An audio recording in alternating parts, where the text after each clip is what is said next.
Hi guys. So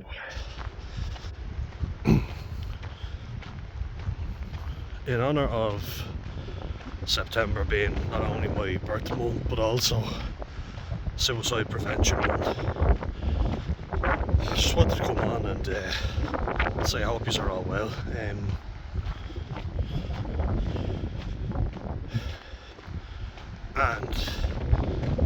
if you've ever been affected by it, I think it's something that affects a lot of people, the ideation and the thoughts about it.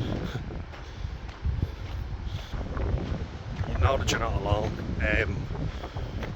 Know that there is a lot of people like myself who understand that feeling, who've actually attempted as well and are lucky to be alive.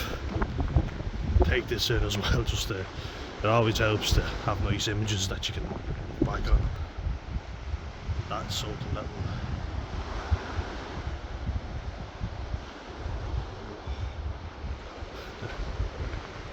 it helps me anyway,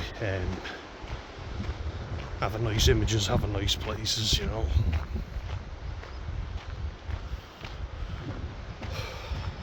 Something that I've been hammering home as well is not drinking, not taking drugs. That's something that'll definitely help your mood.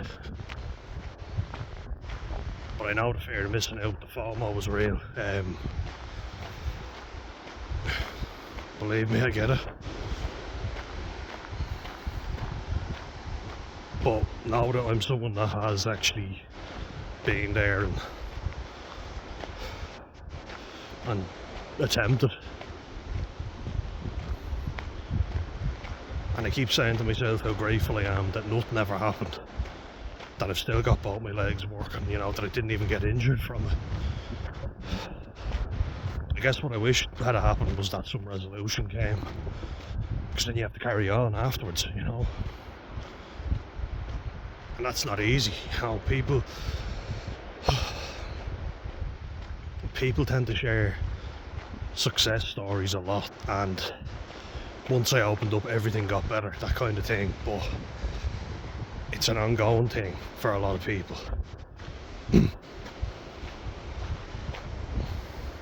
Just want to share this with you. I think it will definitely help.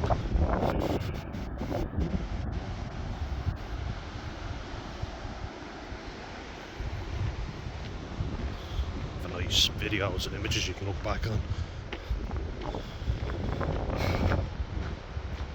What people don't want to talk about is that it's going to be an ongoing battle for some of us, and if that's the case, you have to live well every day. You can't take your foot off the gas, Listen to your body as well. You might feel so tired that you need to lie in. Have a lie in. I can tell you for a fact that when I got up early and I was exhausted, I didn't feel better. I just felt even more tired and that I needed to sleep for a week, We all get feelings like that. Oh, look at this now. Just go up to the edge there and there's a little chair if anyone's looking. Love this over here. It's a lovely evening. Check it out. Look at that. Isn't that incredible? This little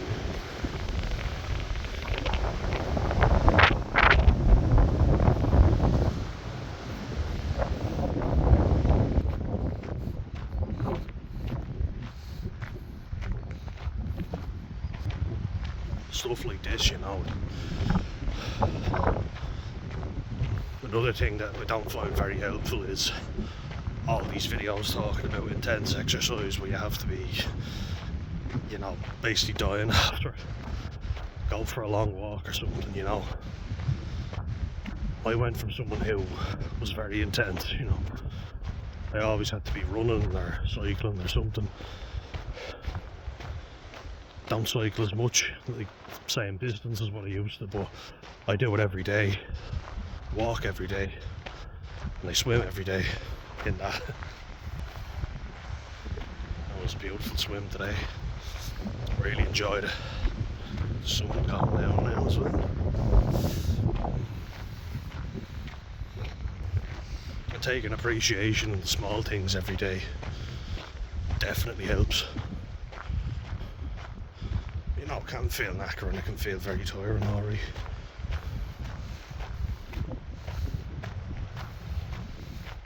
Just each day. Baby steps, you know.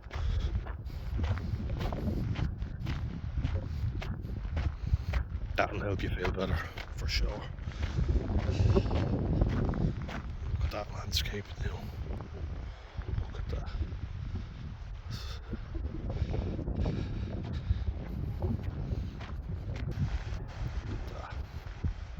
Down there is just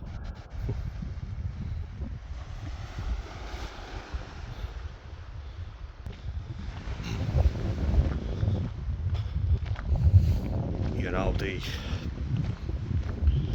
worrying thing is that it'll come back, you know, if you're not minding yourself. And believe me, I thought, you know, I could just go off medication and go about things myself, and it was naive, you know, and it was just out of frustration, really.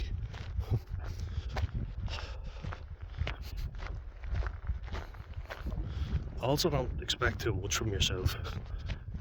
You know, it's not up to us to cure the world. I know a lot of people who get severely depressed take on other people's problems. I certainly do as well.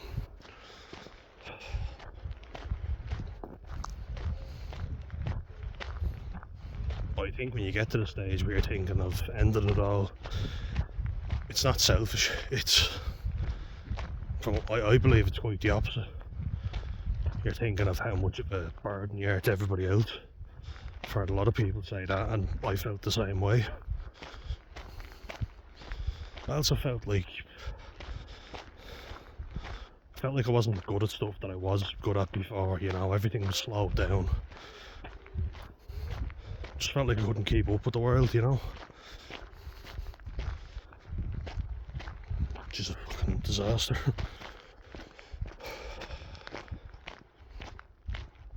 Yeah, it just felt like everybody else was getting somewhere and I wasn't. And that seems to be something that a lot of people talk about, you know.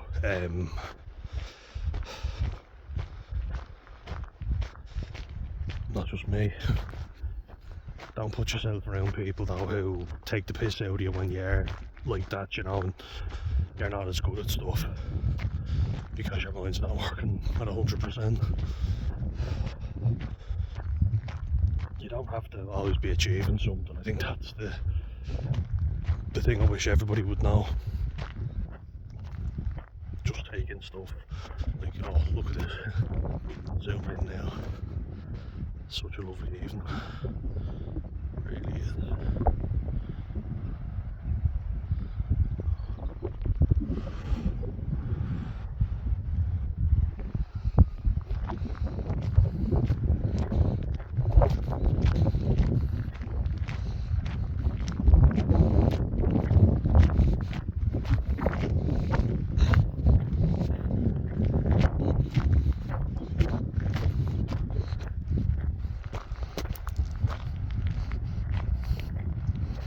Nice, isn't it?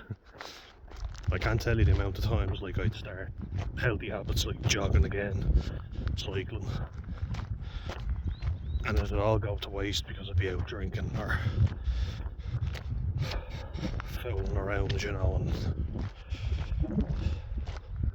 then all your progress goes to shit and you feel like you're back at square one. If something is working for you, keep doing it. You know, it sounds like a no-brainer, but how many people self-sabotage? A lot of us do.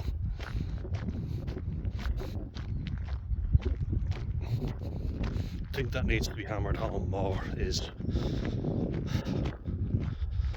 that you can pull back, that you don't have to go out seeing loads of people. Like, The advice is a little bit contradictory, you know, where they say don't self-isolate and go out and see friends and all, but don't drink, and it's kind of like, well, a lot of people, especially young people, go out drinking. Like in the place where I'm working at the minute, Gore Youth Needs, we have to prove that the food we're given, we get a budget for food and we have to prove that it's healthy food. You know, it makes sense. You don't want the kids' teeth rotten, and you don't want their heads to rot either. I'm just coming up to my favourite section now, just where you can see the pier.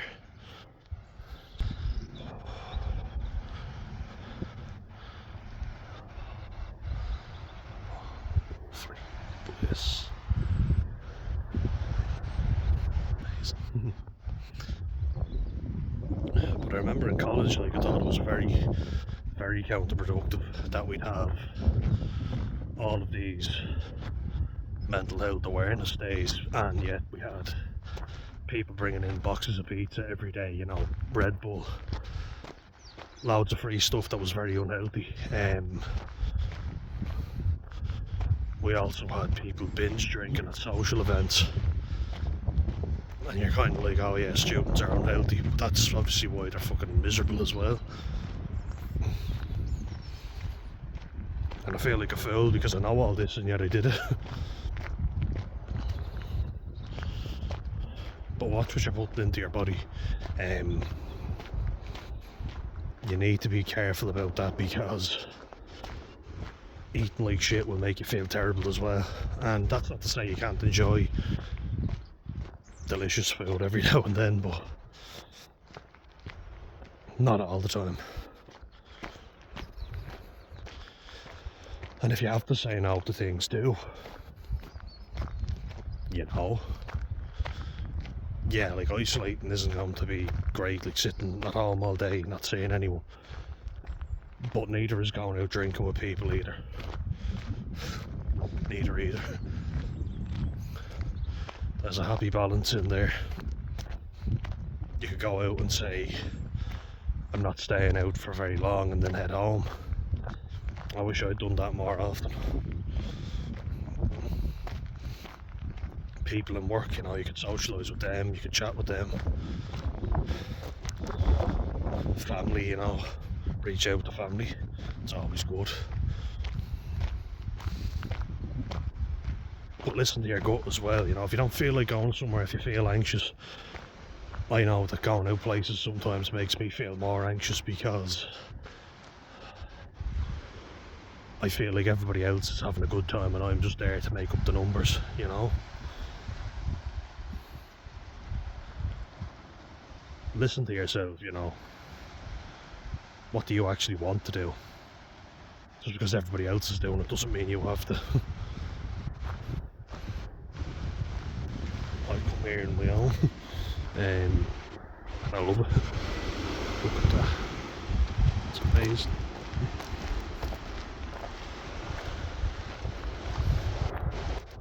Not a lot of people that do that. So yeah, mind yourselves and stay well, guys. And I'll chat to you in the next one. Alright, see ya.